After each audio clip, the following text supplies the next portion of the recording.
Hello friends, आज से हम ज्योग्राफी की एनसीईआरटी क्लासेस शुरू करने जा रहे हैं। ठीक है, इस क्रम में सबसे पहले 6th क्लास की एनसीईआरटी के बारे में हम देखेंगे।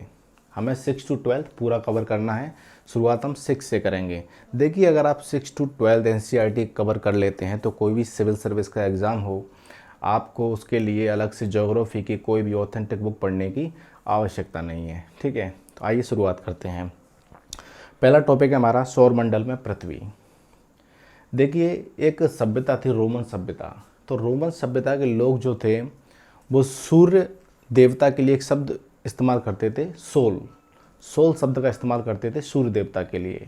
और सौर का मतलब होता है सूर्य से संबंधित। तो सूर्य का परिवार क्या कहलाया? सौरमंडल। इंग्लिश में कहें तो सोलर सिस्टम।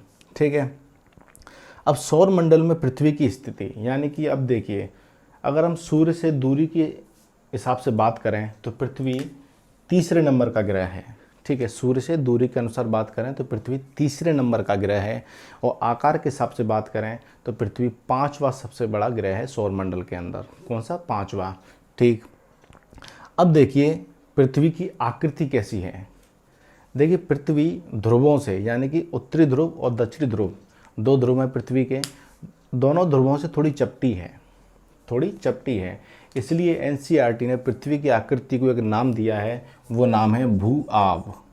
भू आब आकृति, यानी कि पृथ्वी की आकृति कैसी है? भू आब, जिसे इसे इंग्लिश में जियोड कहा गया है। ठीक है, जियोड आकृति, भू आब आकृति। अब देखिए, पृथ्वी और सूर्य की दूरी कितनी है? 15 करोड़ किलोमीटर। 15 करोड़ किलोमीटर है पृथ्वी से सूर्य की दूरी। अब आप सोचिए, आप देखते होंगे चंद्रमा और सूर्य आपको एक जैसे दिखाई देते होंगे, सामान्य आकार के दिखाई देते होंगे। इसका कारण क्या है? कारण ये है, पृथ्वी से चंद्रमा की जो दूरी है वो है 3,84,400 किलोमीटर। 3,84,400 किलोमीटर, जबकि सूर्य की दूरी है 15 करोड़ किलोमीटर दूर। अब आप खुद अनुमान लगाइए कि 15 करोड़ किलोमीटर की दूरी पर स्थित है सूर्य, फिर भी आकार में कितना विशाल दिखाई देता है, तो इसका वास्तविक आकार कितना होगा। ठीक है, इसी वजह से हमको चंद्रमा और सूर्य लगभग लगभग आकार में समान दिखाई देते हैं पृथ्वी से। देखिए, पृथ्वी को अद्भुत ग्रह कहा जाता है और नीला ग्रह कहा जाता है। अद्भुत ग्रह क्यों कहा जाता है? क्योंकि यहाँ पर जीवन की उपस्थिति है। ठीक है, अन्य ग्रहों पर जीवन नहीं है, अगर होगा भी तो अभी पता नहीं चला, तलाश जारी है। वर्तमान की स्थिति ये है कि पृथ्वी पर ही जीवन की उपस्थिति है। इसके अलावा नीला ग्रह क्यों कहा जाता है?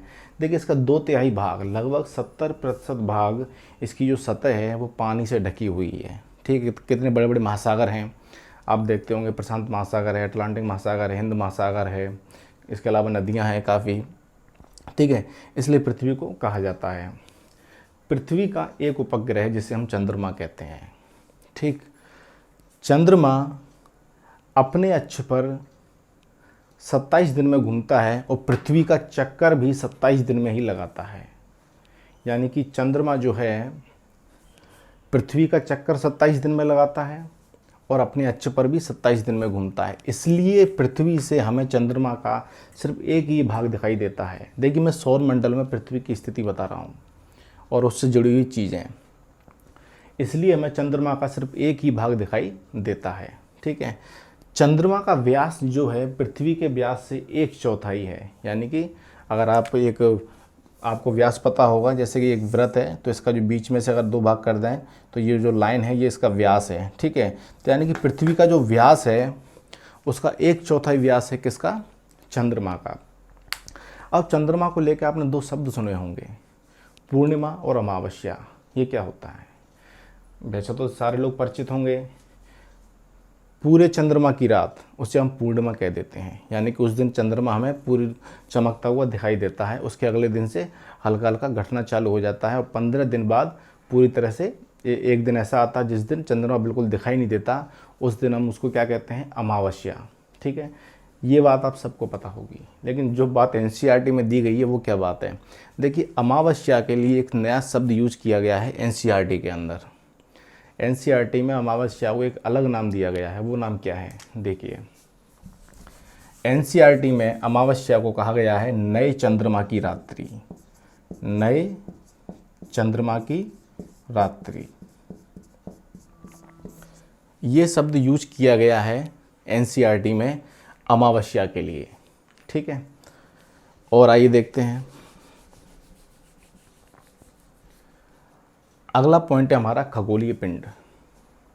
खगोलीय पिंड किसे कहते हैं? खगोलीय पिंड की सामान्य सी परिभाषा है, सूर्य हो, पृथ्वी हो, चंद्रमा हो, या कहें ग्रह हो, उपग्रह हो, उल्कापिंड हो, क्षुद्र ग्रह हो, और रात्रि को आसमान में चमकने वाले जितने भी पिंड हैं वो खगोलीय पिंड कहलाते हैं। ग्रह, उपग्रह, उल्कापिंड, क्षुद्र ग्रह, सूर्य, पृथ्वी, चंद्रमा जो भी हैं, और रात्रि को आसमान में चमकने वाले जितने भी पिंड हैं वो खगोलीय पिंड कहलाते हैं। ठीक है, आगे देखते हैं नक्षत्र मंडल। नक्षत्र मंडल क्या चीज़ है? आपने तारों के बारे में सुना होगा। देखिए, तारों का समूह, तारों के अलग अलग समूह होते हैं, क्लस्टर्स होते हैं।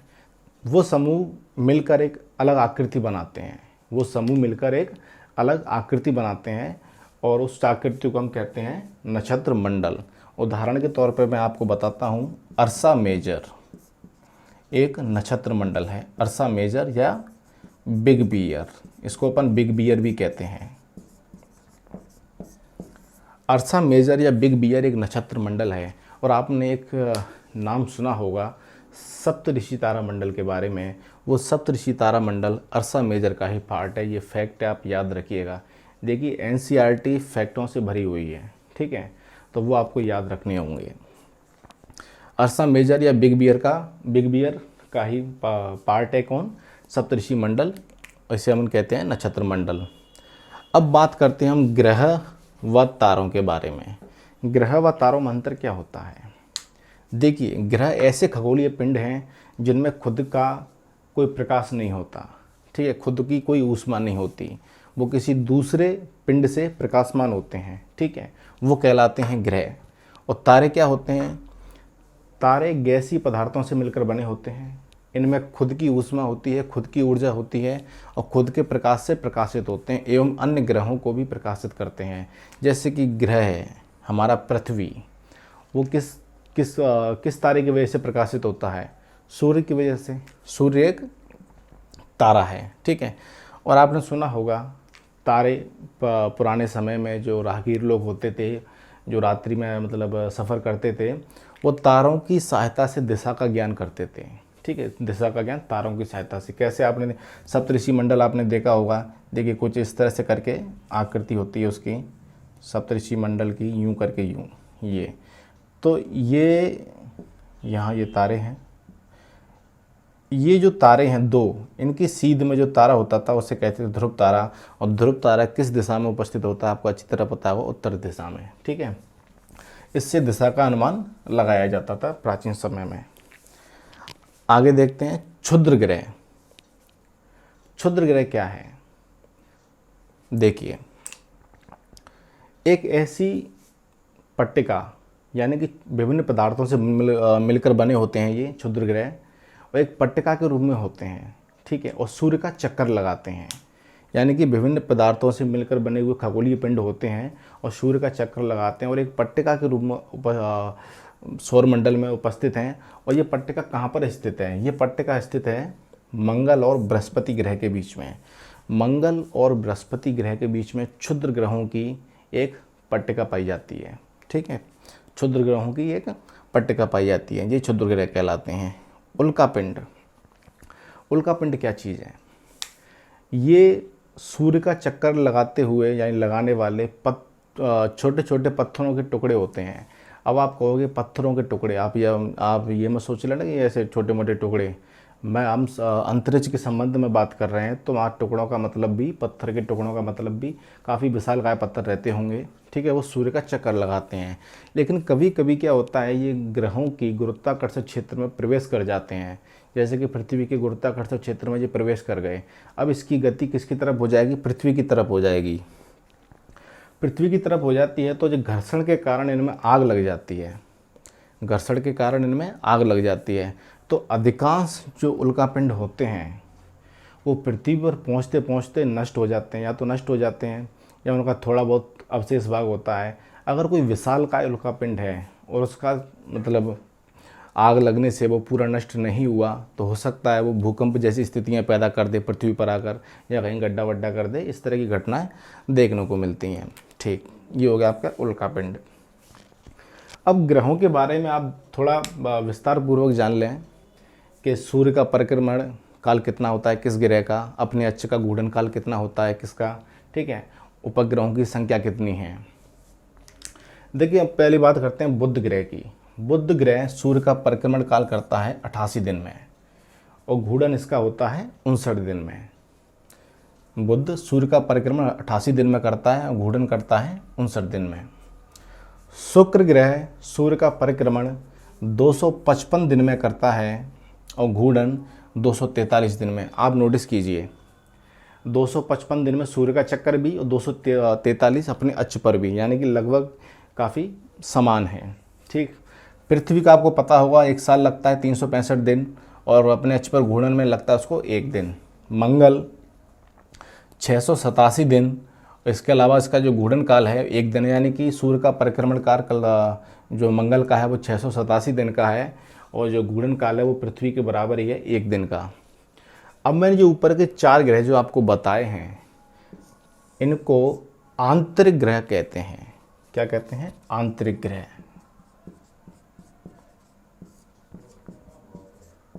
इनको आंतरिक ग्रह कहते हैं और इनका निर्माण चट्टानी पदार्थों से हुआ है। इनको बुध, शुक्र, पृथ्वी, मंगल, इनको आंतरिक ग्रह कहते हैं, और इनका निर्माण किससे हुआ है? चट्टानी पदार्थों से। देखिए, ग्रहों को क्रम से याद करने का एक तरीका मैं आपको बता देता हूँ। ठीक है, थोड़ा एक ट्रिक है। आप बुध से शुरू कीजिए और एक दिन छोड़ते जाइए। बुध, गुरुवार को छोड़ दीजिए, शुक्र, शनि को छोड़ दीजिए, संडे मतलब छुट्टी मतलब अपने घर पे, पृथ्वी पर, ठीक है। सोमवार को छोड़ दीजिए मंगल, बुध को छोड़ दीजिए बृहस्पति, शुक्र को छोड़ दीजिए शनि, उसके बाद यूरेनस, नेपच्यून यानी कि अरुण और वरुण। ठीक है, ये एक ट्रिक है याद करने की क्रम से। आगे देखते हैं, बाकी के जो 4 ग्रह हैं इनको कहा जाता है बाह्य ग्रह। क्या कहा जाता है? बाह्य ग्रह। जो पहले 4 ग्रह हैं उन्हें आंतरिक ग्रह, बीच में क्षुद्र ग्रह की पट्टिका, पहले शुरुआत के ग्रह आंतरिक ग्रह, फिर क्षुद्र ग्रह की पट्टिका, उसके बाद बाह्य ग्रह, और इनका निर्माण हुआ है तरल एवं गैसीय पदार्थों से। किससे? तरल एवं गैसीय पदार्थों से। अब देखिए, बृहस्पति ग्रह सूर्य का परिक्रमण काल 11 साल 11 माह में करता है और अपने अक्ष पर घूर्णन कर लेता है 9 घंटे 56 मिनट में। शनि ग्रह 29 साल 5 माह लेता है सूर्य की परिक्रमा करने में, और 10 घंटे 40 मिनट इसका अपने अक्ष पर घूर्णन काल है। यूरेनस 84 वर्ष लेता है सूर्य की परिक्रमा में, 17 घंटे अपने अक्ष पर घूर्णन में, और नेपच्यून 164 वर्ष लेता है सूर्य के परिक्रमा में और अपने अक्ष पर घूमता है 16 घंटे में।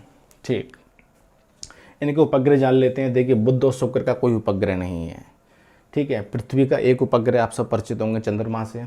मंगल के 2 उपग्रह हैं, बृहस्पति के 16 उपग्रह हैं, शनि के 30 से अधिक बताए गए हैं एनसीईआरटी के अंदर। हम एनसीईआरटी को ही फॉलो कर रहे हैं। यूरेनस के जो हैं 17 उपग्रह हैं और नेपच्यून के 8 उपग्रह हैं। अब आपने एक ग्रह का नाम सुना होगा, बचपन में पढ़ा होगा, प्लूटो, यम। आप पढ़ते होंगे ना, अरुण वरुण यम, एक यम यानी कि प्लूटो नाम का एक ग्रह होता था। देखिए, सन 2006 की बात है, अगस्त माह की। अंतर्राष्ट्रीय खगोलीय संस्थान ने क्या किया, प्लूटो यानी कि यम और उसके अलावा 2 ऐसे ही मतलब पिंड थे या ग्रह कह सकते हैं उनको। देखिए कौन कौन, 2003 यूवी 313, ये एक पिंड का नाम है। ठीक है, सिरस और प्लूटो, इन तीनों को नाम दिया था बौने ग्रह का, यानी कि इन तीनों को घोषित किया गया था बौना ग्रह, यानी कि ये पूर्ण रूप से ग्रह नहीं है। प्लूटो को बौना ग्रह घोषित किया गया था सन 2006 में अगस्त में माह में अंतर्राष्ट्रीय खगोल संस्थान के द्वारा। देखिए, ग्रहों पर आते हैं। शुक्र को पृथ्वी का जुड़वा ग्रह भी कहा जाता है। शुक्र को पृथ्वी का जुड़वा ग्रह कहा जाता है क्योंकि आकार एवं आकृति में ये दोनों लगभग सेम हैं। ठीक है, देखिए अपने अक्ष पर घूर्णन करने में सबसे कम समय कौन ले रहा है, यानी कि सबसे तेज़ गति से कौन घूम रहा है। देखिए बृहस्पति 9 घंटे 56 मिनट। ठीक, और सबसे ज़्यादा समय कौन ले रहा है, वो है शुक्र 243 दिन। ठीक है, ये हो गया। देखिए चंद्रमा पर सबसे पहले कदम रखने वाला व्यक्ति कौन था। चंद्रमा पर सबसे पहले कदम रखने वाला व्यक्ति कौन था, आप सब जानते होंगे, नील आर्मस्ट्रांग। लेकिन कब, 21 जुलाई 1969। 21 जुलाई 1969 को चंद्रमा पर सर्वप्रथम कदम रखते हैं कौन, नील आर्मस्ट्रांग। ठीक है, एक चीज़ और, सूर्य का जो प्रकाश है उसको पृथ्वी पर आने में कितना समय लगता है। सूर्य के प्रकाश को पृथ्वी पर आने में कितना समय लगता है। देखिए एनसीईआरटी के अकॉर्डिंग वो समय दिया गया है 8 मिनट। ठीक है, तो आप 8 मिनट ही मान के चलिए। वैसे बोला जाता है नॉर्मली जो ऑथेंटिक बुक होती हैं 500 सेकंड होती हैं, 8 मिनट 20 सेकंड, लेकिन एनसीईआरटी में 8 मिनट बताया गया है कि 8 मिनट का समय लगता है सूर्य से प्रकाश को पृथ्वी पर आने में। ठीक है, आपने सुना होगा कि शनि ग्रह के चारों ओर छल्ले पाए जाते हैं। सिर्फ शनि ग्रह के बारे में सुना होगा, लेकिन एनसीईआरटी क्या कहती है। एनसीईआरटी कहती है बृहस्पति शनि व यूरेनस, बृहस्पति शनि व यूरेनस इन तीनों के चारों ओर छल्ले पाए जाते हैं। ठीक है, यानी कि इन तीनों के चारों ओर छल्ले पाए जाते हैं। आप अब तक यही जानते थे कि सिर्फ शनि ग्रह के चारों ओर ही छल्ले पाए जाते हैं। एक फैक्ट है, इसे अच्छी तरह याद रखिए आप। ठीक है, आज की क्लास कंप्लीट होती है। उम्मीद करता हूँ आपको कि क्लास समझ में आई होगी। नेक्स्ट क्लास में अगले टॉपिक पर हम बात करेंगे। अगर आपको वीडियो पसंद आती है तो लाइक करें, कमेंट करें, शेयर करें। चैनल अगर आपने सब्सक्राइब नहीं किया है तो सब्सक्राइब करें। धन्यवाद।